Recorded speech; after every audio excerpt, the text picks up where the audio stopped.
देश परेशान है, आक्रोशित है और हैरान है कि क्या कारण है प्रधानमंत्री किसी सवाल का जवाब देने को तैयार नहीं है। चीन पर संसद में चर्चा करने को तैयार नहीं है। 2 दिन पहले मैं और हमारे प्रभारी जयराम रमेश जी आपसे मुखातिब हुए थे, इसी मुद्दे पर हुए थे। हमने कई महत्वपूर्ण बिंदु इसमें उठाए थे। प्रधानमंत्री के चीन से जो घनिष्ठ संबंध हैं, आज से नहीं है, पिछले 20 सालों से जो उन्होंने संबंध चीन से बनाए हैं, चीन के राष्ट्रपति से बनाए हैं। जब प्रधानमंत्री गुजरात के मुख्यमंत्री थे और चीन के राष्ट्रपति एक आला पद पर थे, राष्ट्रपति नहीं बने थे, तब से आज तक जो उनके रिश्ते हैं, उन्हीं रिश्तों में एक राज छिपा है, जिस वजह से प्रधानमंत्री अपनी चुप्पी नहीं तोड़ते हैं। जयराम रमेश जी ने एक नारा दिया आज, प्रधानमंत्री चीन पर चुप्पी तोड़ो, भारत जोड़ो। मैं आपको 2013 में जो एक कैबिनेट डिसीजन मनमोहन सिंह सरकार ने लिया था, बड़ा महत्वपूर्ण निर्णय था, माउंटेन स्ट्राइक कोर, 90,000 सैनिकों का एक विशेष दस्ता, चीन के खतरे को दिमाग में रखते हुए यह निर्णय लिया गया था कि माउंटेन स्ट्राइक कोर बनाई जाए। 2013 में यह निर्णय हुआ। 2014 में हमारी सरकार जाने से पहले इसका एक डिवीजन बना कर गई, जिसके हेडक्वार्टर पश्चिम बंगाल में है।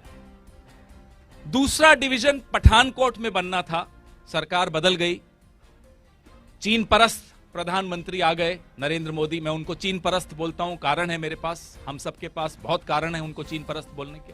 तो चीन परस्त प्रधानमंत्री नरेंद्र मोदी जी जब से प्रधानमंत्री बने, जो पठानकोट में माउंटेन स्ट्राइक कोर का दूसरा डिवीजन बनना था, वो रोक दिया गया, फंड्स नहीं दिए गए, दूसरा डिवीजन नहीं बना, माउंटेन स्ट्राइक कोर को ठंडे बस्ते में डाल दिया गया। हम प्रधानमंत्री जी से पूछते हैं, जवाब दीजिए, दबाव किसका था आप पर? क्या चीन का दबाव था? आप अपनी ही सेना को कमजोर करने पर क्यों तुले हुए हो? क्या दबाव है आप पर चीन का? हमें मालूम है कि राष्ट्रीय स्वयंसेवक संघ प्रतिनिधिमंडल भेजता था चीन, हमारी सरकार थी तब भी ये चीन भेजते थे अपने प्रतिनिधिमंडल को। वहां 10-10 दिन, 15-15 दिन, 1-1 महीने की बैठकें चलती थी। हमें नहीं मालूम क्या चर्चा होती थी उस पर। एक गैर राजनीतिक संगठन है, एक सांस्कृतिक संगठन है, इसका क्या काम है चीन से जाकर बातचीत करने का? हमें मालूम है कि 2014 में 13 नेता भारतीय जनता पार्टी के पार्टी स्कूल में गए। पार्टी स्कूल क्या है? चीन की कम्युनिस्ट पार्टी का एक स्कूल है। वहां ट्रेनिंग लेने गए, शिक्षा लेने गए। चीन की कम्युनिस्ट पार्टी से भारतीय जनता पार्टी के नेता शिक्षा लेने क्यों जाते हैं? क्या शिक्षा मिलती है उन्हें कि लौटकर आते हैं, माउंटेन स्ट्राइक कोर को रोक दिया जाता है, इसमें निर्णय लिए जाते हैं। मैंने आपको पिछले हफ्ते बताया, इसी हफ्ते बताया था दौसा में, कि कैसे चीन की कंपनियों को उपकृत किया जा रहा है, उनको ठेके दिए जा रहे हैं, ब्लैकलिस्टेड कंपनीज को ठेके दिए जा रहे हैं, गुजरात में दिए जा रहे हैं, पूरे हिंदुस्तान में दिए जा रहे हैं, प्राइम मिनिस्टर केयर फंड में उनसे पैसा लिया जा रहा है, अनाप शनाप हरकतें हो रही हैं, हमें किसी को देश में जानकारी नहीं मिलती। विवेकानंद फाउंडेशन किसकी फाउंडेशन है? इस देश की नीति निर्धारण करने वाले कुछ लोग हैं जो रीढ़ की हड्डी हैं इस देश की, इस सरकार की। डोवल साहब की एक फाउंडेशन है, विवेकानंद फाउंडेशन। उसके क्या रिश्ते हैं चीन से, हम ये जानना चाहते हैं। प्रधानमंत्री चुप्पी तोड़िए, बताइए क्या रिश्ते हैं आपके खास जो हैं विवेकानंद फाउंडेशन के जो करता धरता हैं, डोवल साहब। दूसरी फाउंडेशन है, इसी सरकार का उस पर पूरा वरदहस्त है, इंडिया फाउंडेशन। संघ के काफी लोग उसमें जुड़े हुए हैं। उसके क्या रिश्ते हैं चीन से? बार बार चीन क्यों जाती है वो फाउंडेशन? आज मैं आपको एक और खुलासा करने वाला हूं, महत्वपूर्ण खुलासा। इस देश के लिए जरूरी है ये जानना। इस देश के विदेश मंत्री के सुपुत्र जिस फाउंडेशन को हेड करते हैं, उसके एक यूनिट को हेड करते हैं अमेरिका में, उस फाउंडेशन को चीन की एम्बेसी से एक बार नहीं, 2 बार नहीं, 3 बार पैसा मिला है। अभी हाल ही में मिला है। क्यों मिला है? क्या कारण है? क्या कारण है कि पूरी सरकार चीन पर चुप हो जाती है? क्या यही 3-4 जो कारण हमने आपको बताए, जो हम सवाल उठा रहे हैं? हम जब भी इनसे पूछते हैं, टीवी डिबेट्स में पूछते हैं हम में से कुछ लोग, कि चीन पर अचानक चीन इतना सक्रिय क्यों हो गया बॉर्डर, तो भारतीय जनता पार्टी कहती है कि साहब हमने बॉर्डर इंफ्रास्ट्रक्चर पे काम शुरू कर दिया जो पहले कभी नहीं हुआ था, इसलिए चीन थोड़ा घबराया हुआ है, बौखलाया हुआ है। उस पर भी मैं आज आपको कुछ तथ्य बताता हूं। BADP, border area development plan, 7वीं पंचवर्षीय योजना में राजीव गांधी जी के वक्त आया था। सबसे पहली बार किसी सरकार ने, किसी प्रधानमंत्री ने अगर इस तरफ ध्यान दिया तो वो 1986-1987 के दौरान शुरू हुआ। ज्यादा पुरानी बात नहीं करते, मनमोहन सिंह जी की सरकार पर आ जाते। 2000 किलोमीटर का ट्रांस अरुणाचल हाईवे किसने शुरू किया, किसके वक्त, किसके जहन में ये विचार आया? डॉक्टर मनमोहन सिंह की सरकार के वक्त। एडवांस लैंडिंग ग्राउंड्स, सिर्फ अरुणाचल की बात करते हैं क्योंकि सबसे ज्यादा आज समस्या वहां चल रही है। 6 advance landing grounds doctor Manmohan Singh के वक्त अरुणाचल प्रदेश में बने। Itanagar railway station doctor Manmohan Singh के वक्त अरुणाचल प्रदेश में बना। और इसी तवांग क्षेत्र में 1986 में जब चीन ने गलत निगाह डाली थी, राजीव गांधी जी ने सेना के हाथ नहीं बांधे। पूरी अनुमति थी सेना को कि आपको जो उचित लगे करिए, हम आपके साथ खड़े हैं। जनरल सुंदर जी थे, ऑपरेशन फैल्कन शुरू किया और चीन को मजबूर किया वार्ता करने के लिए। चीन ने वार्ता की मांग की कि चलिए हम बैठकर बात करते हैं। फ्लैग मीट जिसको कहते हैं, फ्लैग मीट हुई। चीन पीछे हटा, राजीव गांधी वहीं नहीं रुक गए, अपनी पीठ थपथपाने नहीं घूम रहे थे पूरे देश में। उन्होंने उस मौके का फायदा उठाया, चीन पीछे हटा, अरुणाचल प्रदेश को राज्य का दर्जा दिया गया। इसको कहते हैं राजनीतिक इच्छा शक्ति। तो ये जो आपको सबको अनपढ़ मानते हैं ना, पत्रकारों को, ये मोदी जी की एक विशेषता है, पत्रकारों को अनपढ़ मानते हैं। विपक्ष को तो अनपढ़ मानते ही, को भी अनपढ़ मानते हैं। जरा इनसे पूछिएगा कि 1986 का ऑपरेशन फैल्कन क्या था। पूछिएगा कि अरुणाचल प्रदेश को पूर्ण राज्य का दर्जा किसने दिया। पूछेगा माउंटेन स्ट्राइक कोर किसने शुरू की और किसने रोक दी। और फिर जो मैंने कंपनियों के नाम आपको बताए, डोंगफेंग, यूसी, वेब मोबाइल, ये सब भी पूछिएगा। वैसे क्या पूछेंगे आप, क्योंकि वो आपके सामने तो आते नहीं है, डरते हैं। लेकिन जब मौका पड़े प्रधानमंत्री से जरूर पूछिएगा, इन सब सवालों के जवाब दीजिए और कहिएगा हमारे तरफ से एक संदेश जयराम रमेश जी ने जो आज नारा दिया है, चुप्पी तोड़ो भारत जोड़ो। आपके सवाल।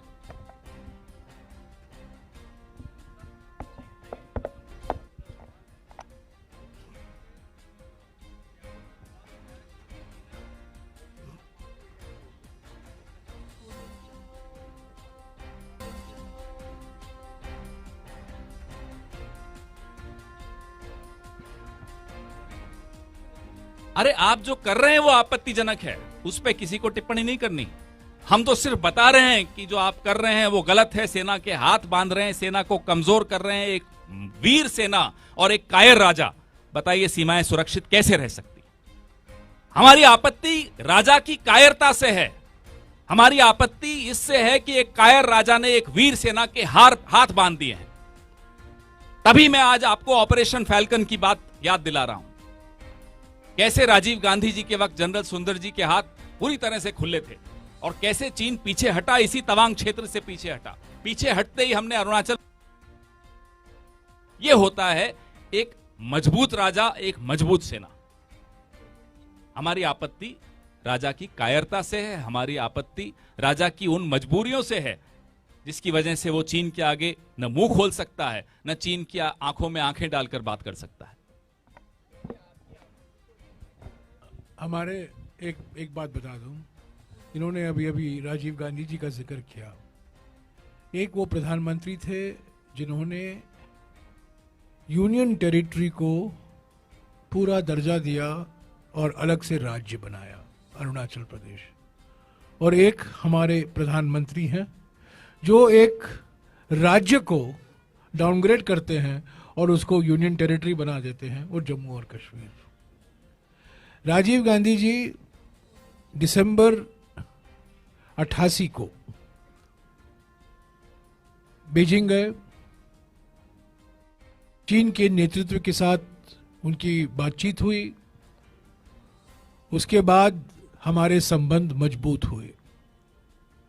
पर राजीव गांधी तभी चीन गए जब हम जमीन पर, सीमा पर हम मजबूत थे और हमें सफलता हासिल हुई। वो उन्होंने चीन नेता से एक बार बातचीत की, बस 18 बार नहीं, झूले पर बैठकर नहीं, अलग अलग शहरों में नहीं, पर जो समझौता हुआ चीन के नेता डंग शाओपिंग और राजीव गांधी जी के बीच में दिसंबर 1988 में, उसके बाद 1993 में सीमा समझौता हुआ जब नरसिम्हा राव जी प्रधानमंत्री थे। जब 3 साल बाद 96 में जब देवेगौड़ा जी थे, एक और समझौता हुआ। उसके बाद 2002 अटल बिहारी जी बीजिंग गए, एक और समझौता हुआ। यानी कि दिसंबर 1988 के बाद हमारे संबंध मजबूत होते गए। आर्थिक संबंध मजबूत हुए, सीमा पर हमारे जो प्रतिनिधि हैं, विशेष प्रतिनिधि, उनके बीच में बातचीत शुरुआत हुई। पर ये सब 2020 में ये कांड समाप्त हो गया। अप्रैल 2020 के बाद एक नया चैप्टर खुल गया। उसके पहले जो कुछ हुए हैं चीन ने भूल गए, और जो लाइन ऑफ एक्शन कंट्रोल है सीमा पर, चीन ने अपने ही मनमर्जी उसको बदल दी। और आज जो जमीन भारतीय जमीन है, जो भारत का हिस्सा है, उस पर कब्जा लेकर बैठे हुए हैं। और प्रधानमंत्री ने तो उनको क्लीन चिट दे दिया है। 20 जून 2020 को उन्होंने कह दिया ऑल पार्टी मीटिंग में, बाहर से कोई आया है, न कोई आया है, न कोई बैठा है। उनका कहने का तरीका ऐसा ही है, ना खाऊंगा ना खाने दूंगा, न कोई आया है न कोई बैठा है। और इस क्लीन चिट के कारण हमारा जो बार्गेनिंग पोजीशन है वो कमजोर हो गया है चीन के साथ। कुछ भी कहें, तो वक्त आ गया है,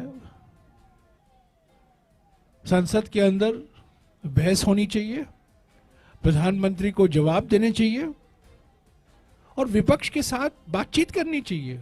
इसमें कोई राजनीति नहीं कर रहे हैं हम, एक सामूहिक संकल्प हमें बनाना है। सबसे बड़ी चुनौती हमारे देश के सामने है, चीन से हम कैसे निपटे सीमा पर, लद्दाख में, अरुणाचल प्रदेश में। और यही तभी संभव हो पाएगा जब सारी पार्टी, सारी राजनीतिक दल एक आवाज से बोलेंगे। पर एक आवाज से बोलने के पहले प्रधानमंत्री को तो सुनना चाहिए। प्रधानमंत्री को तो सभी पार्टियों को विश्वास में लेना चाहिए, क्योंकि जानकारी उन्हीं के पास है। और ये प्रधानमंत्री हमेशा अपने आप को मानकर चल रहे थे कि मेरा एक विशेष रिश्ता है चीन के राष्ट्रपति के साथ, +1। उन्होंने एक बार ही बयान दिया था जिसका वीडियो भी उपलब्ध है, +1। ये एल्जिब्रा में, कूटनीति में एल्जिब्रा लाना ये प्रधानमंत्री की विशेषता है। एक बार उन्होंने कहा था कनाडा के संदर्भ में A² + B² a plus B whole square is equal to A square plus B square plus 2ab, यानी कि A square India square, B square Canada square, और ये 2ab ये मोदी का योगदान है। ऐसे ही उन्होंने कहा था चीन के संदर्भ में +1, वो वीडियो है, अगर आप चाहते हैं मैं आपको भिजवा सकता हूं। तो अपने आप को जो, और आरएसएस के बड़े बुद्धिजीवी लोग हैं जो अखबारों में लिखते रहते हैं, राम माधव जैसे बुद्धिजीवी लोग हैं, चीन के बारे में बहुत कुछ लिखते हैं, किताब भी लिखे हैं। तो अभी वक्त आ गया है, कई सवाल हमने उठाए हैं, कल खरगे जी ने कई सवाल उठाए हैं, चीन पर चर्चा होनी चाहिए। चीन पर, चाइनीज टी पर नहीं, चीन पर चर्चा होनी चाहिए। मैंने भी कुछ सवाल उठाए हैं, पवन जी ने भी कुछ सवाल उठाए थे, आज भी हम सवाल उठा रहे हैं, पर इन पर चर्चा बहस होनी चाहिए लोकसभा में और राज्यसभा में। जवाब रक्षा मंत्री को नहीं, विदेश मंत्री को नहीं, जवाब प्रधानमंत्री को देना है। और चीन के बारे में हर एक प्रधानमंत्री ने पार्लियामेंट में बयान दिया है, बहस में भाग लिया है। पंडित नेहरू से लेकर सभी, अटल बिहारी वाजपेयी, मनमोहन सिंह जी, देवेगौड़ा, नरसिम्हा राव, इंदिरा गांधी, राजीव गांधी, सभी लोगों ने पार्लियामेंट में विस्तार से चीन के साथ क्या संबंध होने चाहिए, क्या चुनौतियां हैं, उस पर उन्होंने बहस में भाग लिया है। परंतु ये पहले प्रधानमंत्री हैं जो बहस से भागते हैं, बहस होने नहीं देते हैं, और चीन शब्द उनके मुंह से निकलता ही नहीं है। ये बड़ी अजीब सी स्थिति है।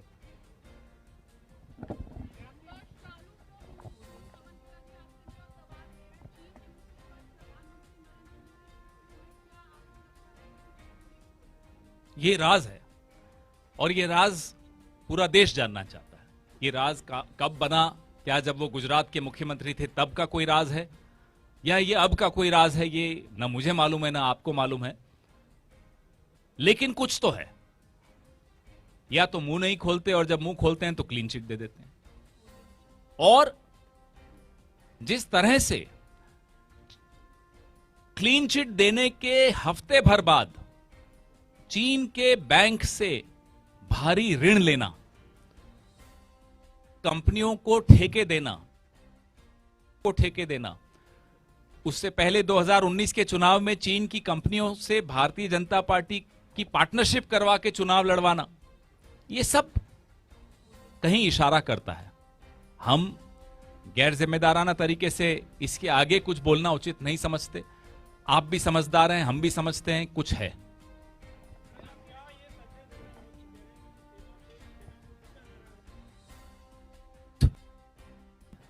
हमारी मजबूत सेना है। नहीं, राहुल जी ने जो कहा वही मैं बता रहा हूं, आप सुनना भी उचित लगता है मुझे कि आपको सुनना भी चाहिए। मैंने आपको उदाहरण दिया कि कैसे 1986 में जब तवांग में यह हुआ तो सेना के हाथ नहीं बांधे गए थे।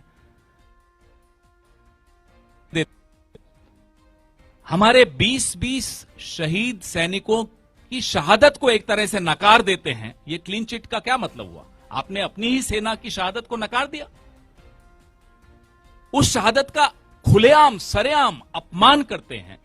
आप बताइए, सेना के हाथ बंधे हैं या नहीं बंधे हैं? माउंटेन स्ट्राइक कोर को आप रोक देते हैं, बताइए सेना के हाथ बांधे या नहीं बांधे? एक तरफ सेना वहां मजबूती से लड़ रही है, उनको पीछे खदेड़ रही है चीन के लोगों को, चीन की सेना को।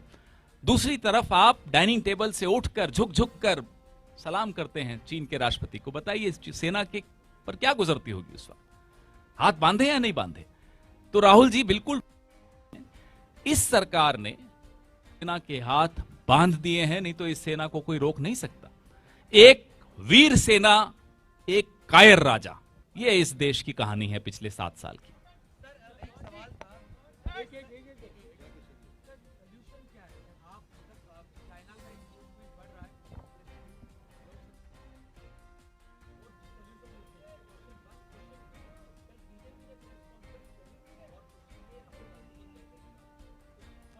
बीजेपी ने जो कहा उसका जवाब मैंने दे दिया, जयराम जी ने भी कल दिया। सॉल्यूशन से पहले प्रॉब्लम है, यह बात सरकार को स्वीकार करनी होगी, और अगर उनको कोई दिक्कत है स्वीकार करने में तो हम लोगों को एक सुझाव देना चाहते हैं। आप सब पत्रकार हैं, आपको ले चलें 20 अप्रैल 2020 से पहले जहां हमारी सेना पेट्रोलिंग करती थी, चलिए पूरी टीम को ले चलिए। क्या आज वहां पेट्रोलिंग हो रही है? इस सवाल का जवाब आंखों देखी करते हैं। हम सरकार से आग्रह करते हैं कि सारे पत्रकारों को वहां लेकर जाएं। अपनी देश की सीमा है, अपने देश के पत्रकार हैं, क्या आपत्ति होनी चाहिए? 2 दिन की यात्रा करिए, देखिए कि क्या पेट्रोलिंग पॉइंट नहीं बदला, बफर जोन नए घोषित हुए या नहीं हुए। हमारे तो बड़े पिन पॉइंटेड स्पेसिफिक सवाल हैं। हम आपसे आग्रह करते हैं कि सरकार पर दबाव डालिए कि साहब हमें ले चलिए और इन सवालों का जवाब ढूंढिए। जब आपको समस्या दिख जाएगी फिर समाधान की बात अवश्य करने को हम तैयार बैठे हैं। प्रधानमंत्री हैं कि 2 साल हो गए, लगातार चीन ने और कई सीमाओं पर फ्रंट खोल दिया। ऑल पार्टी मीटिंग तो छोड़ दीजिए, संसद तक में चर्चा नहीं कर रहे हैं। तो चर्चा ही नहीं होगी तो समाधान कैसे निकलेगा? मैं और आप चर्चा करके समाधान निकाल भी देंगे, वहां से वो क्लीन चिट दे देंगे, वहां से वो कहेंगे नहीं कोई घुसा ही नहीं है, तो कैसे समाधान निकलेगा? तो पहला सुझाव यह है, पत्रकारों को वहां ले जाएं। एक सेकंड सर। नहीं, सॉल्यूशन, एक मिनट, सॉल्यूशन देना हमारा काम नहीं है, हमारी जिम्मेदारी नहीं है, सरकार की जिम्मेदारी है। हम क्या कर सकते हैं? हम यही मांग कर सकते हैं कि इस पर बहस हो, हमको एक ब्रीफ ना, कि हमें पूरी जानकारी तो मिली ही नहीं है। पूरी जानकारी मिलनी चाहिए ना सभी पार्टियों को। पार्टियों, पंचायत मत बुलाइए, पार्टी के नेताओं को बुलाइए और सीक्रेट इन कैमरा सेशन करवाइए, पूरी जानकारी दीजिए, बहस करवाइए पार्लियामेंट में। उस जानकारी के आधार पर कुछ संवेदनशील तथ्य आप पब्लिक में नहीं लाना चाहते हैं, पार्टियां जिम्मेदार नेता हैं, वो जानते हैं क्या कहना है और क्या नहीं कहना है। तो ये सॉल्यूशन सरकार के हाथ में है, पर पहला कदम, अगर आप एक आम सहमति बनाना चाहते हो, आप एक सामूहिक संकल्प दिखाना चाहते हो दुनिया को और खास तौर से चीन को, तो बहस करवाइए, चर्चा कराइए लोकसभा में, राज्यसभा में। मैं कितने बार कहूं, मैं थक गया हूं। 60 साल पहले चीन का आक्रमण हो रहा था और 170 सांसदों ने लोकसभा और राज्यसभा में चर्चा में भाग लिया। प्रधानमंत्री दोनों सदनों में बैठे थे, सुन रहे थे अपनी सरकार की कड़ी आलोचना, और चीन का आक्रमण हो रहा था। नवंबर 8 और नवंबर 20, 1962 के बीच में लोकसभा और राज्यसभा मिला। और पवन जी ने आपको ये जानकारी दी और मैंने इसका पूरा ट्वीट भी डाला है परसों। एक सांसद थे डॉक्टर LM सिंघवी, जो पाली के सांसद थे, और उन्होंने प्रधानमंत्री को एक खत लिखा कि आप सीक्रेट सेशन बुलाइए, और प्रधानमंत्री ने जवाब दिया ये सीक्रेट सेशन नहीं बुला सकते, क्योंकि ये मुद्दे जो हैं सभी लोग से संबंधित है, सभी लोग जानना चाहते हैं। और पूरा सत्र हुआ लोकसभा और राज्यसभा में, बहस हुई, आक्रमण चल रहा था। यहां इन्वेजन नहीं हुआ, यहां इनकर्शन हो रहा है। युद्ध नहीं है हमारे दोनों देशों के बीच में, इनकर्शन हो रहा है। तब भी आप चर्चा नहीं करवाना चाहते। जब इन्वेजन हुआ तब चर्चा हो सकता है, जब इनकर्शन हो रहा है क्यों नहीं चर्चा हो सकता?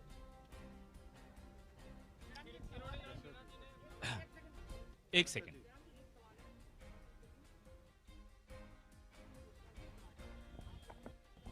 बोलो यार।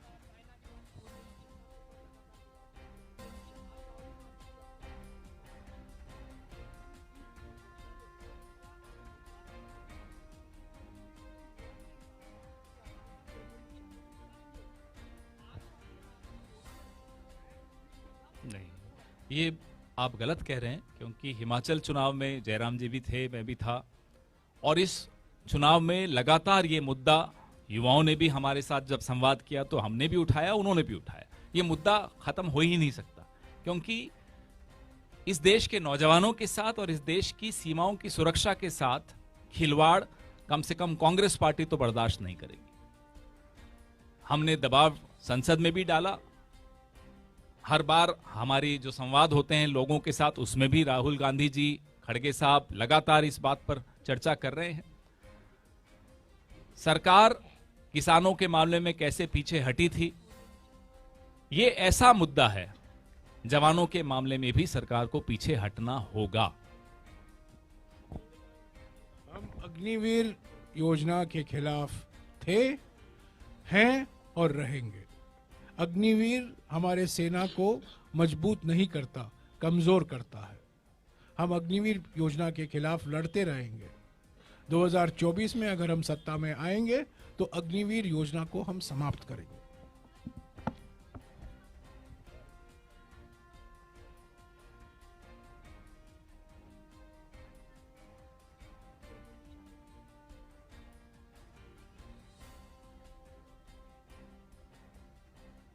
मैडम सुनिए, आज बड़ा गंभीर मसला है।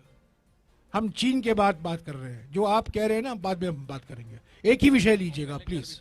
और मैं कई बार इसके बारे में बोल चुका हूं, कह चुका हूं, इन सवाल का जवाब दे चुका हूं। अभी चीन के बारे में हम बात करेंगे, प्लीज इसको डाइवर्ट मत करिए। प्रधानमंत्री डाइवर्शन में एक्सपर्ट हैं, आप उनके रास्ते पर मत चलिएगा, डाइवर्ट मत करिएगा प्लीज।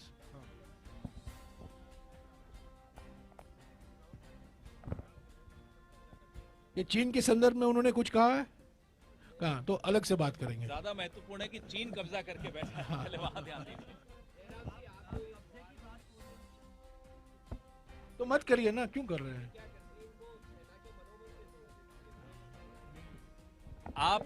आप भी समझदार हैं, देश के लोग भी समझदार हैं, लोग भी समझदार हैं। लोग भी समझते हैं कि जिस देश में एक ऐसी सरकार थी जिसने विश्व का भूगोल बदल दिया, न हमारी सेना को भारतीय जनता पार्टी के सर्टिफिकेट की आवश्यकता है और न कांग्रेस को भारतीय जनता पार्टी के सर्टिफिकेट की आवश्यकता है। ये वही सेना थी जिसने अभी कुछ दिन पहले ही हमने वो दिन मनाया था, बांग्लादेश को आजाद जब कराया। तो जिस सेना ने भूगोल बदल दिया वो विश्व का, वो बीजेपी के ऊपर मोहताज है क्या सर्टिफिकेट की? सेना को नहीं चाहिए कोई सर्टिफिकेट बीजेपी से, कांग्रेस को तो खैर कतई नहीं चाहिए। आपने सही सवाल पूछा। मैं एक चीज बता दूं जिसके बारे में कम लोगों को जानकारी है। जब हम चीन की बात उठाते हैं संसद में और संसद के बाहर, अगर कोई कांग्रेस नेता उठाता है तो तुरंत बीजेपी कहती है 1962 में क्या हुआ, 1962 में क्या हुआ, यही उनका कहना है। 1962 में क्या हुआ, 1962 में क्या हुआ हम लोग सब जानते हैं, वो इतिहास है। उस पर कई किताब लिखे गए हैं, उस पर रिपोर्ट आया है, उस पर कई लंबी चर्चा हुई है। 1962 के बाद हम समझते हैं कि 1962 के बाद 1965 में हमें पाकिस्तान से युद्ध हुआ और 1971 में बांग्लादेश के संदर्भ में एक और युद्ध हुआ। पर 1965 और 1971 के बीच में चीन के साथ भी एक छोटा सा युद्ध हुआ था नाथुला में। ज्यादा लोग आज भूल गए हैं, यह भी हमारे इतिहास का एक अंग है। 1967 में नाथुला के पास भारत और चीन के बीच में मुकाबला हुआ और उसमें अगर मैं डायरेक्ट शब्द यूज करूं, उसमें चीन हारा और भारत जीता। उसके बारे में अभी एक नया किताब भी निकला है, 1967 the war that India one. सब लोग कहते हैं 1962 1967 में वही भारतीय सेना जिसको सशक्त बनाया गया था और जिसको पूरा फ्रीडम दिया गया था कार्रवाई करने के लिए सीमा पर, उन्होंने चीन की सेना को, पीएलए को एक सबक सिखाया नाथुला में, सिक्किम के पास, गंगटोक के पास। तो जो पवन कह रहे हैं कि अगर आप ऐसे कदम लेंगे जो सेना को मजबूत नहीं करती, कमजोर करती। और सबसे जो अभी रिसेंट मिसाल है ये अग्निवीर परियोजना, सब लोग देख रहे हैं। तो बार बार अगर हम सवाल उठाते हैं, हम पर आरोप लगाना, 1962 में क्या हुआ, राजीव गांधी फाउंडेशन में क्या हुआ, इन्होंने आपको कहा है राजीव गांधी फाउंडेशन, विवेकानंदा फाउंडेशन की बात तो करते नहीं है, इंडिया फाउंडेशन की बात तो करते नहीं है। और इन्होंने आज एक नया खुलासा दिया है कि जिस संस्था के साथ हमारे विदेश मंत्री के बेटे जुड़े हुए हैं, वही संस्था हमारे चाइनीज एम्बेसी से एक बार नहीं 2 बार या 3 बार उनको वित्तीय सहायता मिली है। और ये दिल्ली का एक मुख्य संस्था है, थिंक टैंक है। आपने कहा सॉल्यूशन क्या है, मैं आपको एक सॉल्यूशन देता हूं, छोटा सा सॉल्यूशन नहीं है। एक, क्या प्रधानमंत्री ने कभी सोचा है, विपक्ष के नेता भूल जाइए, विपक्ष को अनपढ़ है, जानती नहीं है, विपक्ष एंटी नेशनल है। हमारे देश में मैं समझता हूं, मैंने अभी तक गिना है 8 या 10 ऐसे आज भी आईएफएस ऑफिसर हैं जो चीन में एम्बेसडर रह चुके हैं। बड़े जाने माने पढ़े लिखे लोग हैं, बड़े काबिल लोग हैं। उनको बुलाकर एक बैठक कीजिए, उनसे बातचीत करिए, उनसे सुझाव लीजिए। परसों दिन एक ही ऐसे व्यक्ति, श्याम सरन जी, जो विदेश सचिव भी रहे हैं और चीन के मामले में बड़े विशेषज्ञ माने जाते हैं, उन्होंने किताबें लिखी हैं, उन्होंने लंबा आर्टिकल लिखा है हिंदुस्तान टाइम्स में, कई सुझाव दिए हैं। ऐसे बहुत से लोग हैं, शिवशंकर मेनन हैं, हमारे खुद विदेश मंत्री एम्बेसडर रह चुके हैं चीन में, वो तो प्रधानमंत्री को तो मिलते ही रहते हैं, उनको छोड़िए।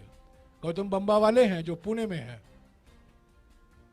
सीवी रंगनाथन है बेंगलोर में, चंद्रशेखर दासगुप्ता हैं गुड़गांव में, अशोक कांता हैं दिल्ली में। ऐसे में 8-10 व्यक्तियों को आपको दे सकता हूं नाम, जो हमारे चीन में हमारे एम्बेसडर रह चुके हैं, जानते हैं चीन के बारे में, उनके पास सुझाव है। प्रधानमंत्री उनसे मिलते क्यों नहीं है? हमें छोड़िए, हमसे छोड़िए, हम तो बात ही नहीं करेंगे, बहस नहीं कर पाएंगे, होने ही नहीं देंगे राज्यसभा और लोकसभा में, इनसे तो मिलिए।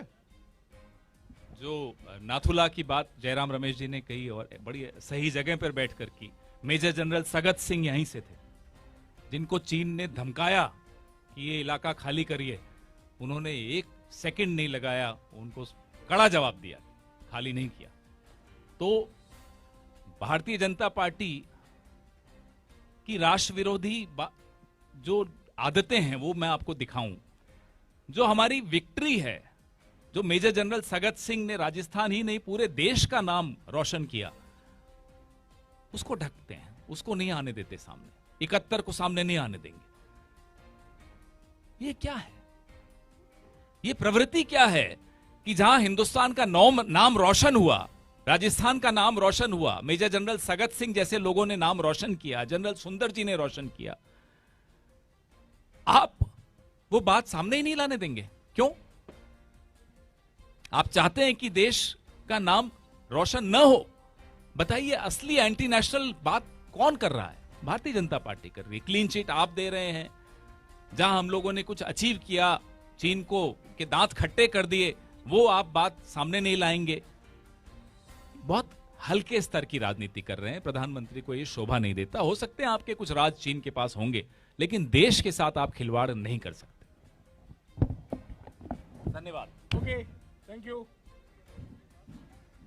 तो हाँ, 1 सेकेंड। कल 2 बजे को खरगे जी और राहुल जी दोनों रहेंगे अलवर में, रैली होगा। 2:30 बजे, 2:30 या 2:45 शुरू होगा, पर 2 बजे तक आप वहाँ पहुँच जाइए।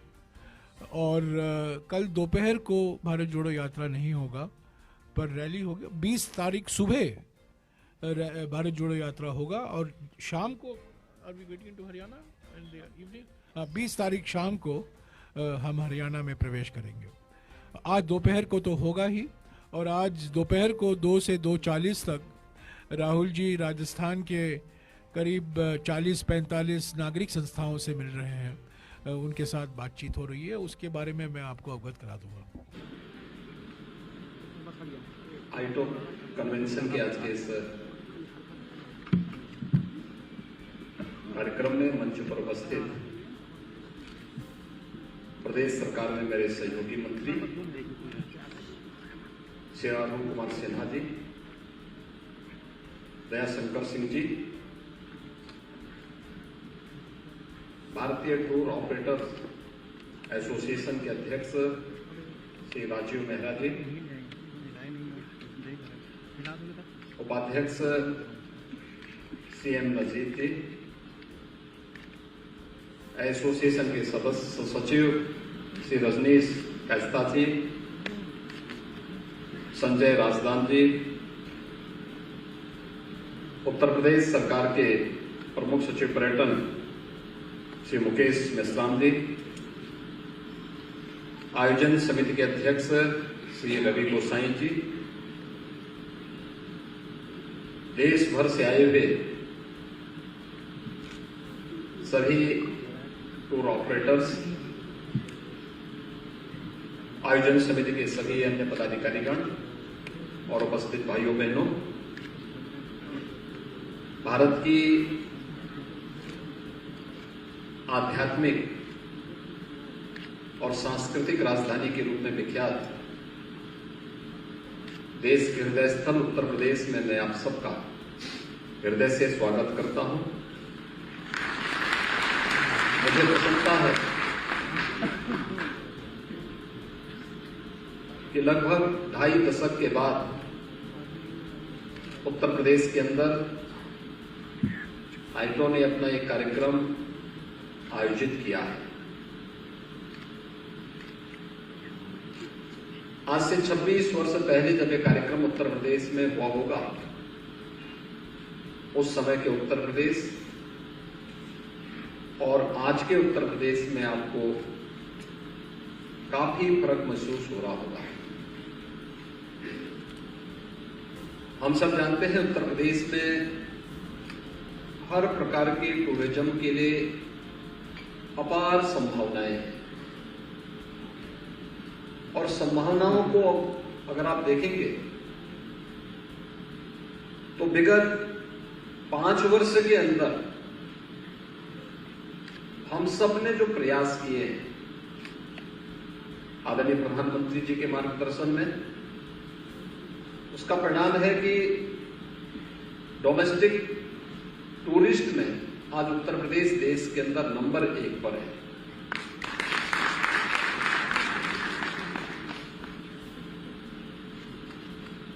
स्पिरिचुअल टूरिज्म की जो अनंत संभावनाएं हैं और एक क्षेत्र में जहां भी आप जाएंगे, दुनिया की सबसे प्राचीनतम नगरी जो भारत की आध्यात्मिक और सांस्कृतिक राजधानी कहे जाने के लिए की हकदार है, काशी, वो हमारे पास है। और काशी में जाकर के हरेक श्रद्धालु और पर्यटक अपने आप ही हर हर महादेव के उस ऊर्जा के साथ अपने आप को जोड़ करके आनंद की अनुभूति करता है। काशी में आदरणीय प्रधानमंत्री जी ने काशी विश्वनाथ धाम का लोकार्पण विगत वर्ष किया। अभी 13 दिसंबर को 1 वर्ष पूरे हुए हैं। अमूमन वाराणसी में वर्ष भर में 1 करोड़ पर्यटक आता था और इस वर्ष अकेले सावन माह में 1 महीने में 1 करोड़ श्रद्धालु वाराणसी में आया है। 1 करोड़ पर्यटक और श्रद्धालु वाराणसी में आया है। अयोध्या हर एक भारतीय की और हर वह भारतीय जो देश और दुनिया में जहां कहीं रह रहा हो, अयोध्या आकर के भगवान श्री राम की पावन जन्मभूमि के दर्शन करने की अभिलाषा रखता है। कौन ऐसा भारतीय होगा जो अयोध्या जाए और वहां जय श्री राम न बोले। अनेक भारतीय इस अभिलाषा के साथ अयोध्या आता है। आज अयोध्या में भगवान श्री राम के भव्य मंदिर के निर्माण का कार्य जो युद्ध स्तर पर चल रहा है और जो फुटफॉल हुआ है वहां पे पिछले 4-5 वर्षों के अंदर दीपोत्सव से कार्यक्रम प्रारंभ हुआ और अपने अब चरम की ओर आगे बढ़ रहा है। मेरा यह मानना है कि अयोध्या में मंदिर निर्माण के साथ ही अयोध्या और उसके आसपास के क्षेत्र के विकास के लिए वर्तमान में हमारी लगभग 30,000 करोड़ रुपए के प्रोजेक्ट वर्तमान में हमारे वहां पर संचालित हो रहे हैं, इंफ्रास्ट्रक्चर डेवलपमेंट के और वहां आने वाले श्रद्धालुओं की बुनियादी सुविधाओं को ध्यान में रखने के लिए। जब ये पूरे होंगे, दुनिया की सुंदरतम नगरी के रूप में आपके सामने अयोध्या होगी। और मेरा मानना है कि जितना पर्यटक वर्तमान में आता है, इसका लगभग 10 गुना पर्यटक 2024 के बाद से अयोध्या में आता हुआ दिखाई देगा।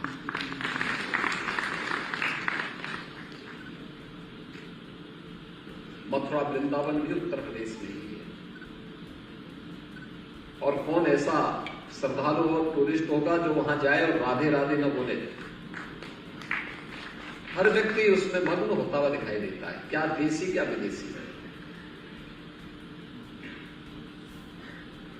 पिछले 5 वर्षों के अंदर आपने बदलती हुई मथुरा को, वृंदावन को, बरसाना को देखा होगा।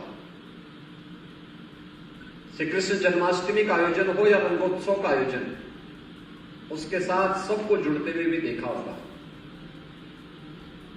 वहां के आध्यात्मिक विकास के साथ ही वहां पर भौतिक विकास और बुनियादी सुविधाओं से आच्छादित हुए इस तीर्थ को भी आपने सबने महसूस किया होगा, जिन्होंने विगत 5 वर्ष के अंदर इस क्षेत्र की में जाने का जिन्हें अवसर मिला हो।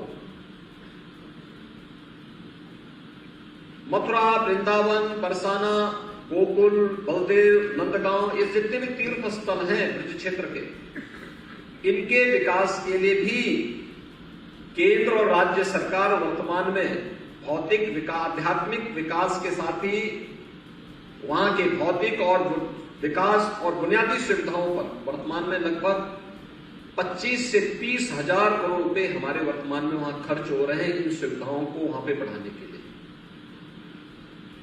दुनिया की सबसे बड़ा सांस्कृतिक आयोजन जिस स्थान पर होता है, मां गंगा और यमुना का मिलन केंद्र संगम प्रयागराज, वह भी उत्तर प्रदेश में है। और 2019 का प्रयागराज कुंभ जिसने भी देखा, जो भी वहां गया, वह जरूर अभिभूत हुआ होगा। 24 करोड़ श्रद्धालु आए थे इस आयोजन में। 24 करोड़ श्रद्धालु किसी बड़े आयोजन के साथ जुड़े और कहीं कोई सामान्य भगदड़ की बात तो दूर, धक्का मुक्की भी नहीं हुई। सुरक्षा के बारे में उत्तर प्रदेश के अंदर अब चिंता करने की कोई आवश्यकता नहीं, वो बीते दिनों की बात हो चुकी है। आज उत्तर प्रदेश देश के अंदर एक सुरक्षित प्रदेश है। हमने इस क्षेत्र में बेहद ढेर सारे रिफॉर्म किए हैं और उत्तर प्रदेश आज जहां इस दिशा में आगे बढ़ा है, वहीं यानी रामायण सर्किट हो या कृष्णा सर्किट या बौद्ध सर्किट, आदरणीय प्रधानमंत्री जी के इस विजन को इंप्लीमेंट करने का, व्यवहारिक धरातल पर लागू करने की कोई एक वास्तव में भूमि है तो वह उत्तर प्रदेश है। भगवान बुद्ध से जुड़े हुए 6 प्रमुख केंद्र भी उत्तर प्रदेश में ही है। उत्तर प्रदेश में चाहे वह भगवान बुद्ध ने पहला उपदेश इस धरती पर दिया था, सारनाथ उत्तर प्रदेश में, महापरिनिर्वाण जहां पर भगवान बुद्ध ने लिया था वह कुशीनगर भी उत्तर प्रदेश में, भगवान बुद्ध ने अपना बचपन जहां व्यतीत किया था वह कपिलवस्तु उत्तर प्रदेश में, सर्वाधिक चातुर्मास जहां उन्होंने व्यतीत किए थे वह श्रावस्ती भी उत्तर प्रदेश में, कौशाम्बी और संगीसा भी उत्तर प्रदेश में। यहां के विकास के लिए भी डबल इंजन की सरकार पूरी ईमानदारी और प्रतिबद्धता के साथ कार्य करते हुए बौद्ध सर्किट को और अच्छे ढंग से पर्यटन मैप पर आगे बढ़ाने का कार्य कर रही है। कुशीनगर में हमारा अंतर्राष्ट्रीय हवाई अड्डा प्रारंभ हो चुका है। श्रावस्ती में हम लोग एयरपोर्ट का विकास कर रहे हैं। विकास की प्रक्रिया एक निरंतर आगे बढ़ रही है। उत्तर प्रदेश में आप लखनऊ, राजधानी लखनऊ में हैं, यहां से 70 किलोमीटर की दूरी पर भारत की पूरी वैदिक परंपरा को लिपिबद्ध करने की धरती नैमिषारण्य की मौजूद है। वहां के समग्र विकास को ध्यान में रख करके केंद्र और राज्य सरकार मिलकर के उन कार्यक्रमों को आगे बढ़ाने का कार्य कर रही है। भगवान राम ने जिस धरती पर सर्वाधिक वनवास के समय में अपना वनवास का कालखंड व्यतीत किया था, वह चित्रकूट भी उत्तर प्रदेश में। भागवत भूमि के रूप में जानी जाने वाली सुख तीर्थ भी उत्तर प्रदेश में। मां विंध्यवासिनी का धाम भी उत्तर प्रदेश में। अगर आप उत्तर प्रदेश के तराई के क्षेत्र में जाकर के देखेंगे तो वह आपको, या बिंद क्षेत्र में या बुंदेलखंड में जाएंगे तो वहां पर आपको इको टूरिज्म और हेरिटेज टूरिज्म का भी एक अलग ही आनंद देखने को मिलेगा। कौन ऐसा विदेशी है जो आकर के भारत आए और आगरा न आए? ये भी उत्तर प्रदेश में। तो टूरिज्म की जो अपार संभावनाएं उत्तर प्रदेश के अंदर है, उसको ध्यान में रख करके हम सब मानते हैं कि सर्विस सेक्टर एक महत्वपूर्ण सेक्टर है, जहां पर निवेश और रोजगार के माध्यम से ढेर सारे लोगों के जीवन में परिवर्तन लाया जा सकता है। और उस दिशा में राज्य सरकार ने केंद्र सरकार के साथ मिलकर के कार्य प्रारंभ किया है। इंफ्रास्ट्रक्चर डेवलपमेंट के जो कार्य चल रहे हैं, 6 एक्सप्रेसवे हमारे बनकर के तैयार हो चुके हैं, चालू स्थिति में है। 7 पे कार्य चल रहा है। इंटरस्टेट कनेक्टिविटी जो हमारे 54 स्थलों पर थी, वह सभी 4 लेन के साथ जुड़ी हुई है। देश का सबसे अच्छा रेल नेटवर्क उत्तर प्रदेश के पास है और सबसे अच्छी एयर कनेक्टिविटी भी उत्तर प्रदेश में है। आज हमारे 9 एयरपोर्ट क्रियाशील हैं, जिनमें 3 इंटरनेशनल एयरपोर्ट हैं। 2 इंटरनेशनल एयरपोर्ट पर हम कार्य कर रहे हैं। बहुत शीघ्र हम उनको भी क्रियाशील करेंगे, जिसमें एक अयोध्या में भगवान श्री राम की पावन जन्मभूमि अयोध्या में बन रहा है और दूसरा देश का सबसे बड़ा एयरपोर्ट जेवर में निर्माणाधीन है। 10 नए एयरपोर्ट पर हम कार्य कर रहे हैं। कोई सोचता ही नहीं था, पहले बुंदेलखंड जाने के रास्ते ही नहीं थे। आज बुंदेलखंड को हम एक्सप्रेसवे के साथ भी जोड़ चुके हैं और चित्रकूट में हमारा एयरपोर्ट भी बन रहा है। सोनभद्र में एयरपोर्ट का काम युद्ध स्तर पर आगे बढ़ रहा है। आजमगढ़ के नाम से लोग डरते थे, लेकिन आज आजमगढ़ को हमने बुंदेलखंड एक्सप्रेसवे के साथ में पूर्वांचल एक्सप्रेसवे के साथ में जोड़ा है और एयरपोर्ट का निर्माण भी वहां हो रहा है। अलीगढ़ हार्डवेयर का कितना बड़ा केंद्र, आज एयरपोर्ट के साथ हमने उसे जोड़ा है। मुरादाबाद रॉस आइटम के लिए जाना जाता है, आज वहां पर हम लोगों ने एयरपोर्ट की सुविधा उपलब्ध करवा दी है। 10 नए एयरपोर्ट हम लोग वर्तमान में बना रहे हैं, बहुत सी, जिसमें से 5 का हमारा एमओयू एयरपोर्ट अथॉरिटी के साथ हो चुका है कि उससे एयरपोर्ट अथॉरिटी उसकी देखभाल करे, उनको संचालित करे और जो भी बाकी खर्चा आएगा वह राज्य सरकार उसमें वहन करेगी। 5 पे हम कार्य कर रहे हैं, बहुत शीघ्र हम उसे भी क्रियाशील करने की दिशा में आगे बढ़ेंगे। देश का पहला वाटरवे वह भी हल्दिया से वाराणसी को जोड़ चुका है और इसे प्रयागराज तक विस्तार करने और इसे अयोध्या तक भी आगे ले जाने की तैयारी हमारी चल रही है और भारत सरकार के साथ इस कार्यक्रम को हम आगे बढ़ा रहे हैं। बुंदेलखंड में भी आपने देखा होगा उत्तर प्रदेश टूरिज्म ने जो आपके सामने प्रस्तुत किया बुंदेलखंड के किलों के बारे में आदरणीय प्रधानमंत्री जी के मार्गदर्शन में, उसका एक अलग ही सर्किट का निर्माण का कार्य चल रहा है। उस पर हम लोग युद्ध स्तर पर उस कार्यक्रम को, वहां की पॉलिसी को लेकर के आ रहे हैं। ऐसे ही आप हमारे इन क्षेत्रों में आएंगे जो नेपाल से सटे हुए तराई के जनपद हैं, इको टूरिज्म के कितने अच्छे सेंटर हैं। वहां पर अगर हम देखेंगे प्रकृति का अपना ही का अलग आनंद है। विंध्य क्षेत्र में अगर आप जाएंगे तो वहां का अपना एक अलग ही आनंद है। और इसलिए आप सभी जो देश भर से आए हुए टूर ऑपरेटर्स से मैं इस बारे में कहूंगा कि इस सेक्टर के लिए सबसे बड़ी आवश्यकता होती है सबसे पहले सुरक्षा का। आज के दिन पर उत्तर प्रदेश की सुरक्षा और कानून व्यवस्था देश के सामने एक नजीर है और इसलिए सुरक्षा की सबसे बेहतरीन गारंटी कोई दे सकता उत्तर प्रदेश दे सकता। दूसरा, कनेक्टिविटी उत्तर प्रदेश की सबसे बेहतरीन है। बेहतरीन इंफ्रास्ट्रक्चर के माध्यम से हम इन कार्यक्रमों को आगे बढ़ाए हैं।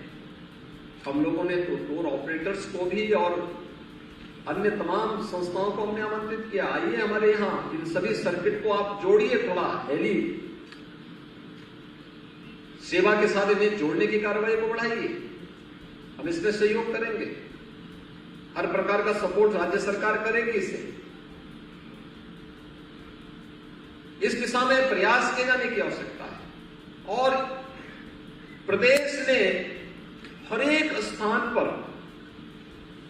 पर्यटकों के रहने, उनके अन्य सुविधाओं की दृष्टि से hotel, restaurant, market, multi level parking और अन्य विकसित करने की दिशा में जो प्रयास प्रारंभ किए उसके लिए हमारी पॉलिसी है, कार्य उस पर लगातार कार्य किया जा रहा है।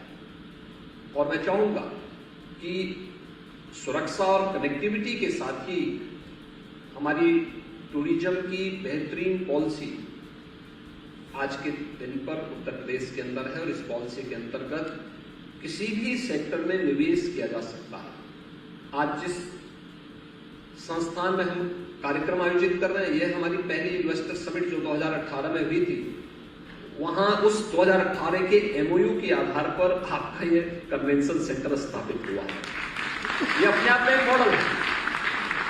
2018 में हमारे साथ जो एमओयू हुआ, आज यहां पर 26 वर्ष के बाद आपको जब लखनऊ आने का अवसर प्राप्त होगा इस ऐतिहासिक नगरी में, तो इस कन्वेंशन सेंटर का आनंद भी आपने पहले लिया है। मैं स्वयं भी यहां पर पहली बार आया हूं आपके साथ, कम से कम आप ही के बहाने मुझे भी 18 के अपने एमओयू का एक व्यवहारिक धरातल पर उतरे हुए संस्थान को देखने का आनंद की अनुभूति और भी हमारे आनंद को दोगुना कर देता है।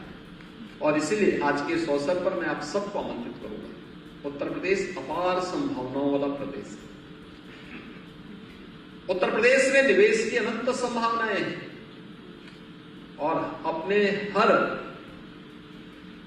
इन्वेस्टर पार्टनर को पूरी सुरक्षा की गारंटी भी उत्तर प्रदेश के अंदर है। पूरी प्रक्रिया बिना किसी मानवीय हस्तक्षेप के, कोई भी प्रक्रिया होगी बिना किसी मानवीय हस्तक्षेप के आगे बढ़ेगी। निवेश के लिए कोई आवेदन करेगा तो निवेश मित्र पोर्टल उसके लिए तैयार है। निवेश मित्र पोर्टल पे उसने आवेदन किया, अपने आप ही 350 से अधिक जो औपचारिकताएं विभिन्न कार्यालयों में होती है, जिसके लिए पहले कार्यालय में व्यक्ति को भटकना होता था, उसको कहीं जाने की आवश्यकता नहीं, अपने आप ही वह सारे कार्यक्रम अपने आप ही होते हुए दिखाई देंगे। ऑटो मोड पर सब कार्य होते हुए दिखाई देंगे।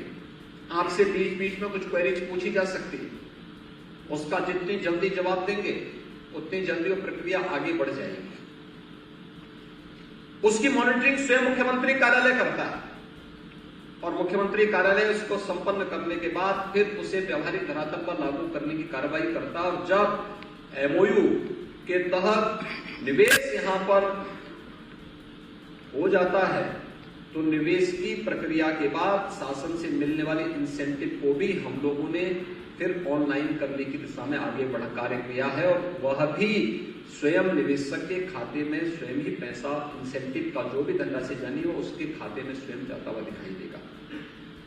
इसमें कहीं भी किसी भी प्रकार की मानवीय हस्तक्षेप की कोई गुंजाइश नहीं है।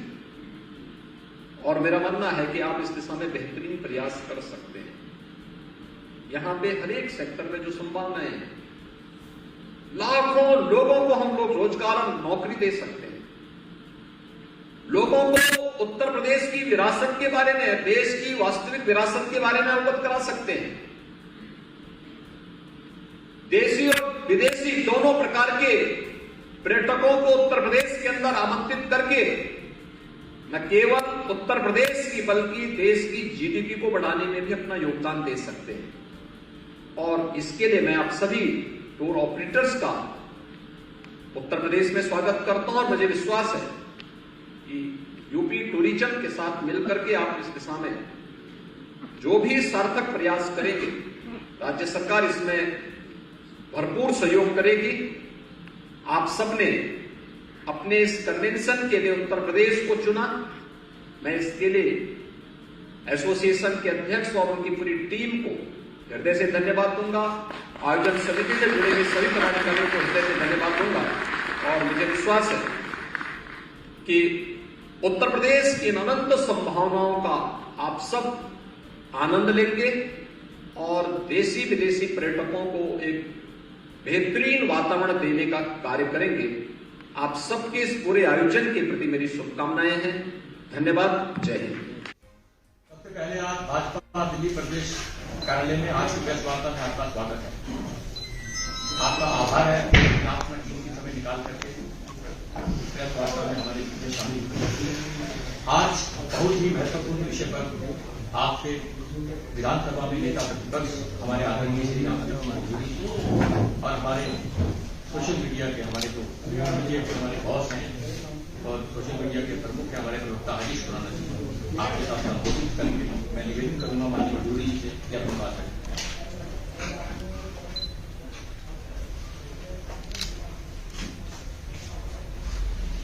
दिल्ली प्रदेश भारतीय जनता पार्टी के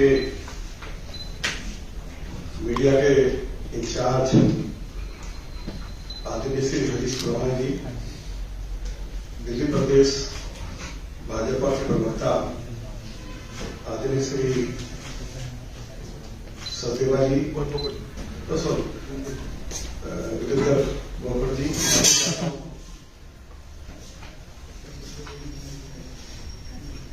श्री अरविंद केजरीवाल ने दिल्ली शहर को दुनिया का सबसे ज्यादा प्रदूषित शहर के रूप में उसको घोषित करवा दिया है। आज से कुछ समय पहले WHO ने कहा कि दिल्ली दुनिया की सबसे ज्यादा प्रदूषित राजधानी है। भारत के सुप्रीम कोर्ट ने भी दिल्ली में प्रदूषण का जो स्तर बढ़ा उस पर दिल्ली सरकार को डांट लगाई और आज दिल्ली में प्रदूषण फिर गंभीर स्थिति में पहुंच गया है। सुबह 9 बजे एयर क्वालिटी इंडेक्स 456 को पार कर गया और जब एयर क्वालिटी इंडेक्स 450 को पार करता है तो इमरजेंसी की स्थिति आ जाती है। स्कूल बंद करने पड़ जाते हैं, दफ्तर बंद करने पड़ जाते हैं। आनंद विहार में 456 है, नेहरू विहार में 454 है, जहांगीरपुरी में 447, विवेक विहार में 448, पटपड़ गेट में 449। दिल्ली में जो स्मार्ट टावर लगाए वे बंद पड़े हुए हैं। अरविंद केजरीवाल ने यह भी कहा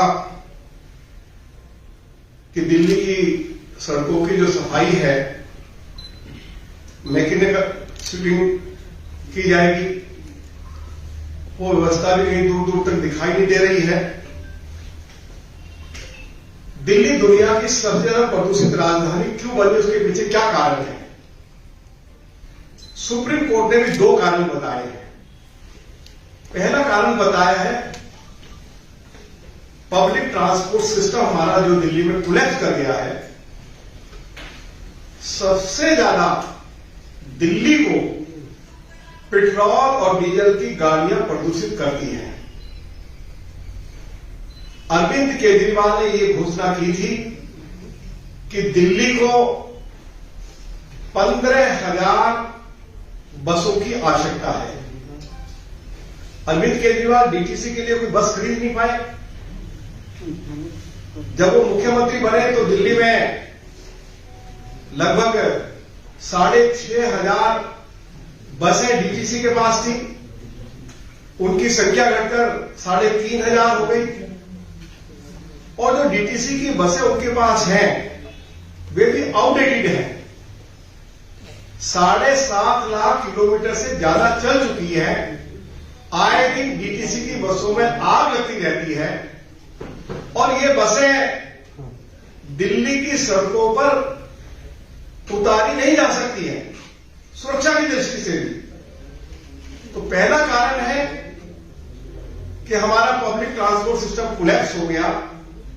और यदि अपने वायदे के मुताबिक अरविंद केजरीवाल ने डीटीसी के लिए 15,000 बसें खरीदी होती तो आज प्रदूषण का स्तर जो इतना बढ़ गया है वह नहीं बढ़ा होता।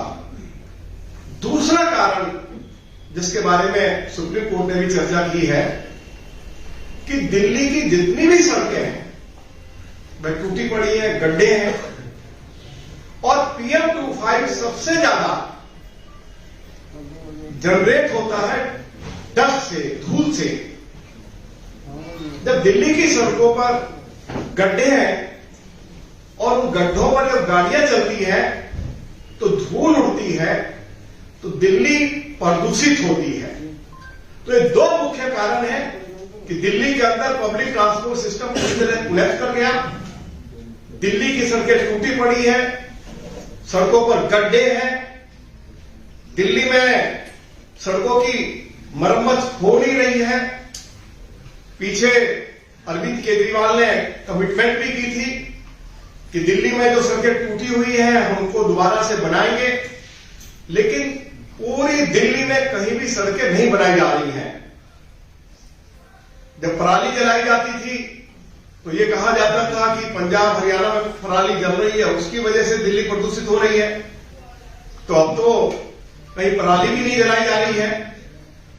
तो अरविंद केजरीवाल स्पष्ट करे कि दिल्ली दुनिया की सबसे ज्यादा प्रदूषित राजधानी WHO के द्वारा घोषित कर दी गई। सुप्रीम कोर्ट ने इसके ऊपर चिंता व्यक्त की है और वे बताएं कि प्रदूषण के स्तर को कम करने के लिए उनकी सरकार ने क्या कदम उठाए हैं। सच्चाई यह है, प्रदूषण को कम करने के लिए जो वायदे भी उनकी सरकार के द्वारा किए गए, किसी एक वायदे को भी अरविंद केजरीवाल की सरकार ने जमीन पर नहीं उतारा है। इसलिए आज हम दिल्ली के ऑनरेबल एलजी से आग्रह करते हैं कि इस मामले में दिल्ली के ऑनरेबल एलजी इंटरवीन करें कि दिल्ली दुनिया की सबसे ज्यादा प्रदूषित राजधानी अरविंद केजरीवाल की सरकार ने बना दी है। दिल्ली के लोगों को कैसे इस प्रदूषण से उनको राहत मिले, उसके लिए यदि आवश्यक हो तो दिल्ली के ऑनरेबल एलजी को ऑल पार्टी बैठक अपने ऑफिस में बुलानी चाहिए और कोई ना कोई प्रदूषण के स्तर को कम करने के लिए कोई रास्ता निकालना चाहिए। यह मैं दिल्ली के ऑनरेबल एलजी से आग्रह करना चाहता हूं। बहुत बहुत धन्यवाद।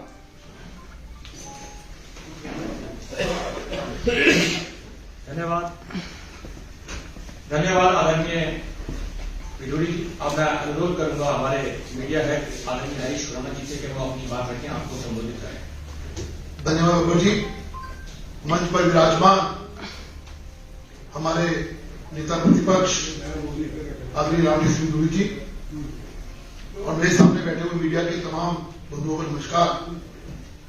जब मैं आपसे बात कर रहा हूं, इस वक्त दिल्ली का वायु प्रदूषण 448 है, हैजार्डस स्टेज के ऊपर है।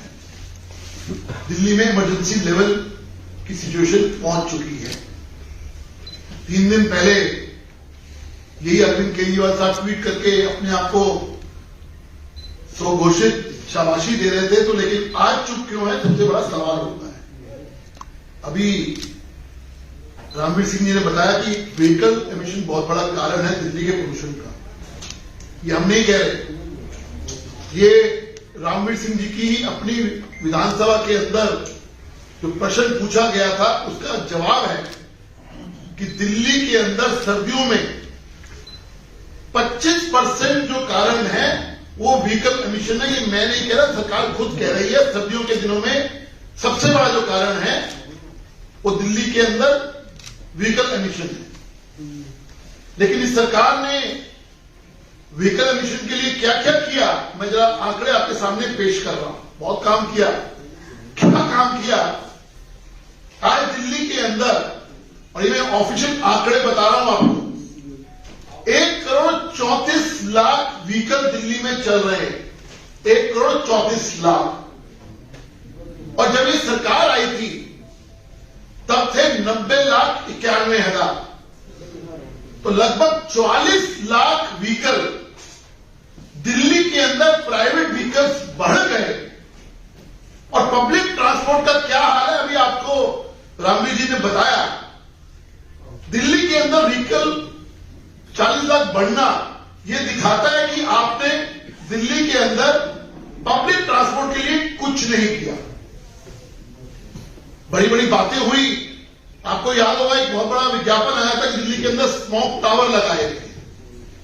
मैं उसका आंकड़ा भी आपके सामने पेश कर रहा हूं। ये मैं कोई भारतीय जनता पार्टी का आंकड़ा नहीं है, ये आरटीआई का द्वारा आंकड़ा पेश किया जा रहा है। आपने एक स्मोक टावर लगाया, एक वादा आपने 10 का किया था। 10 स्मोक टावर लगाने का वादा किया था, लगाया किसने? एक।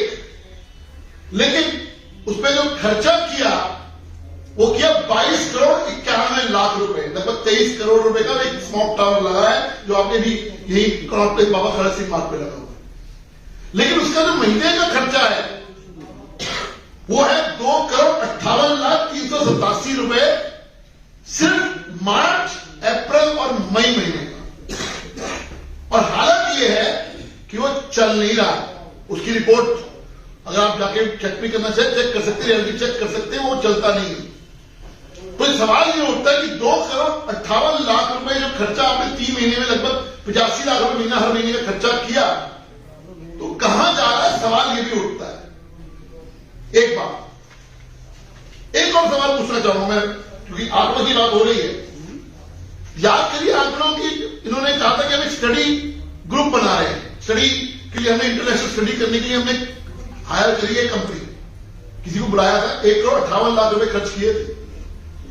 जुलाई 3 को 1,20,00,000 रुपए पेमेंट कर दी गई, जुलाई 3 को। और 9 जुलाई अगले साल 1,20,00,000 रुपए स्टडी के लिए जुलाई 3 को पेमेंट कर दी गई, स्टडी के लिए कि दिल्ली के अंदर कारण क्या है। और ठीक 1 साल के बाद जुलाई 9 को उसी स्टडी को, एमओयू को कैंसिल कर दिया गया 1,20,00,000 देने के बावजूद। तो जो मैं सवाल यह उठता है कि दिल्ली की सरकार कितनी सीरियस है इस पोल्यूशन को दूर करने के लिए, इन आंकड़ों से पता लगता है। और बिल्कुल ठीक कहा रामवीर जी ने, हम मांग करते हैं लेफ्टिनेंट गवर्नर साहब से, क्योंकि दिल्ली के मुख्यमंत्री तो कभी कहीं होते कभी कहीं होते, हमको दिल्ली के लिए कोई समय नहीं है। कम से कम दिल्ली के लिए हम आज एलजी साहब से निवेदन करते हैं कि इंटरव्यू करिए, ऑल पार्टी मीटिंग बुलाइए, ताकि दिल्ली के अंदर हमारे बच्चे, आप सबके बच्चों के लिए जो एक प्रदूषण एक बहुत बड़ी गंभीर समस्या बनती जा रही है, उसको दूर करने के लिए कोई निजात मिले। बहुत बहुत धन्यवाद। किसी को प्रश्न हो तो आप में से कोई प्रश्न पूछना चाहेंगे? इससे अलग है, ये जो आपने बताया 44 लाख गाड़ियां बढ़ गई है, ये तो दिल्ली की, ये तो सेंट्रल गवर्नमेंट अप्रूवल मांगती है कि इतनी इकोनॉमी बढ़ गई हमारी। इकोनॉमी की बात नहीं है। सर पब्लिक ट्रांसपोर्ट नहीं है। अगर दिल्ली का विजन मुख्यमंत्री होता, दिल्ली के अंदर विजन मुख्यमंत्री होता, दिल्ली में मेट्रो लाने वाली भारतीय जनता पार्टी की सरकार है। आज दिल्ली का मेट्रो की हालत ये है कि लगभग चौथा फेज खत्म हो चुका है, स्टार्ट ही नहीं हुआ। नॉट रॉन्ग अमित जी, आप बोलते नहीं, अभी स्टार्ट हो गया है, प्रोग्रेस तो है 2.5 साल देरी से 2.5 साल देरी से स्टार्ट हुआ। उसके कारण दिल्ली के अंदर अगर 40 लाख गाड़ियां बढ़ गई, बात इकोनॉमी की, सब बात प्रदूषण की भी हो रही है। आप समझिए चीजों को मैं कहना चाह रहा हूं, पब्लिक ट्रांसपोर्ट ना होने की वजह से हम सबको गाड़ी लेनी पड़ रही है, स्कूटर लेने पड़ रहे हैं, कुछ ना कुछ करना पड़ रहा है ना। तो फेलियर सरकार का है, इकोनॉमिक की बात नहीं हो रही। बात हो रही है कि इस वक्त लोगों को मजबूर होना पड़ रहा है व्हीकल एमिशन के लिए। अच्छा, आपको क्या लगता है कि स्मोक टावर से पॉल्यूशन कम होगा? नहीं, बात ये जो है लगाए गए 23 करोड़ ये बात तो अरविंद केजरीवाल की ओर से कही गई थी कि प्रदूषण के स्तर को कम करने के लिए हम पूरी दिल्ली में स्मोक टावर लगाएंगे, और जो एक लगाया है वह खराब पड़ा हुआ है। और सही बात यह है कि उसके बारे में ये कहा गया है कि केवल वो 1000 लीटर तक इफेक्टिव हो सकता है। तो जो जानकारी सरकार ने उपलब्ध कराई है, तो जो एक लगाया है वो भी बंद पड़ा हुआ है। 2 ही मुख्य कारण है, हमें अपना पब्लिक ट्रांसपोर्ट सिस्टम ठीक करना पड़ेगा, और जो हमारी सड़कें टूटी पड़ी हैं, जो धूल उड़ती है, सड़कों को ठीक करना पड़ेगा, प्रदूषण का स्तर दिल्ली में ठीक हो जाएगा। उस तरफ अरविंद केजरीवाल का ध्यान नहीं है। अच्छा, डीटीसी के बारे में उनके यूनियन वालों से जब बात कर रहा हूं तो वो बता रहे हैं कि डीटीसी के जो वरीय अधिकारी हैं वो रिकमेंड कर रहे हैं, लिख कर दे रहे हैं सरकार को कि हम जब ये डीटीसी को चलाने में सक्षम नहीं है। तो क्या ये निजीकरण की ओर बढ़ता हुआ कदम है? देखिए, वो एक अलग इश्यू है। मैंने आपको कहा कि जब अरविंद केजरीवाल दिल्ली के मुख्यमंत्री बने तो डीटीसी के पास लगभग 6500 बसें थी। अब उनकी संख्या घटकर 3500 हो गई, और 3500 बसें जो दिल्ली की सड़कों पर चल रही हैं, सुरक्षा की दृष्टि से वह नहीं चल सकती क्योंकि आउटडेटेड हो गई है। 7.5 लाख किलोमीटर से ज्यादा चल चुकी हैं। ये रिप्लाई अरविंद केजरीवाल की सरकार ने मुझे हाउस में दिया है। तो अब रोज बसों में आग लग रही है, आप देखिए कहीं ना कहीं बस खराब आपको खड़ी हुई दिखाई देगी। तो जो 2 मुख्य कारण है कि हमारा पब्लिक ट्रांसपोर्ट सिस्टम ठीक हो जाए, हमारी सड़कों पर जो गड्ढे हैं, जो धूल उड़ती है, या सड़कों की ठीक से जो इन्होंने कहा था कि हम मशीनों से सफाई करवाएंगे, अगर ये तीनों कदम सरकार उठा ले तो दिल्ली में प्रदूषण का स्तर ठीक। धूड़ी जी, मेरा प्रश्न है एक, आपने जैसे कहा, अभी भी आपने जानकारी दी है कि आपको जिस तरह से बताया कि आउटडेटेड बसें जो है वो दिल्ली की सड़कों पर चल रही है, लेकिन सवाल ये है कि पब्लिक ट्रांसपोर्ट पे तो आउटडेटेड बसें जो है वो चल जाएं, और अगर प्राइवेट व्हीकल्स कोई निजी वाहन लेकर चले तो उसका तो व्हीकल जब्त कर लिया जाता है। तो इनको जो है किस तरह से चलाने की इजाजत दी जाती है, और क्यों नहीं इनको जो है फेज आउट किया जाता है? इसके लिए कानूनी प्रोविजन नहीं है क्या? ये सवाल भी अरविंद केजरीवाल से किया जाना चाहिए। हम तो उसको ये मामला उठाते रहे हैं, बार बार उठाते रहे हैं, लेकिन संकट ये है कि हाउस में जो है, जो दिल्ली के अनेक मुद्दे हैं, चाहे वो पब्लिक ट्रांसपोर्ट है, चाहे वो हेल्थ है, चाहे वो एजुकेशन है, चाहे हम पीडब्ल्यूडी की सड़कें हैं, इन मुद्दों पर चर्चा ही नहीं होती। पहले चर्चा होती थी। मैं आपको जानकारी देना चाहता हूं, मैं जब पहली विधानसभा का नंबर बना 93 में, श्री मदन लाल खराड़ी दिल्ली के चीफ मिनिस्टर थे, और जो हमारा बजट सेशन था पहला, जो मार्च 94 में शुरू हुआ, 1 महीने 4 दिन का था, और उसमें 19 सिटिंग्स हुई।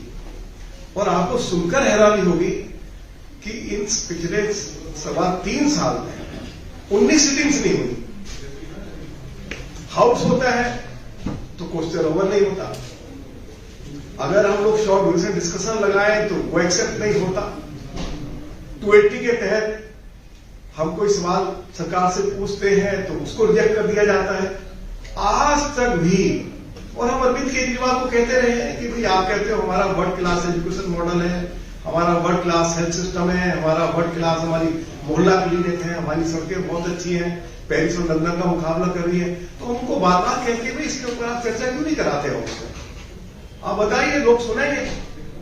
तो चर्चा से हमेशा भागते हैं, और यही कारण है कि आज दिल्ली के लोग जो है वो सफर कर रहे हैं। विदुरी जी, जैसे आप कहा कि आपके जैसे सवाल के जवाब में कहा कि 25% जो है व्हीकल से जो है पोल्यूशन हो रहा है, जबकि केजरीवाल साहब जो खुद ही कहते थे कि ये जो पोल्यूशन होता है ये पंजाब से हरियाणा से जो है कि पराली चलती है, तो क्या माने कि वो उस समय झूठ बोले थे या अभी झूठ बोले? देखिए, मैंने ये बात कही है ना, पहले वो यही बात कहते थे कि हरियाणा पंजाब में जो पराली जलाई जाती है उससे दिल्ली प्रदूषित होती है। अब आज तो पराली जल ही नहीं है, ना हरियाणा में जल रही है ना पंजाब में जल रही है। पंजाब में तो जरा उनकी सरकार है, तो पराली तो जल ही नहीं रही है, तो 450 से ऊपर चला गया। तो अरविंद केजरीवाल को बताना तो पड़ेगा ना कि 8 साल से वो सरकार में है, आखिर प्रदूषण का स्तर कम करने के लिए आखिर उन्होंने क्या कदम उठाया उनकी सरकार ने। अगर एक कदम उठाया जिसके बारे में श्री हरीश पुराना जी ने चर्चा की है कि अगर एक स्मॉक टावर लगाया भी है तो उसके ऊपर 22 करोड़ से ज्यादा खर्च किया गया है और मेंटेनेंस के ऊपर भी 2-2.5 करोड़ का खर्च किया गया है और वह भी खराब पड़ा हुआ है। अगर मीडिया ये सवाल उनसे करेगा तो मैं समझता हूं कि सरकार जो है सही रास्ते पे आ जाएगी।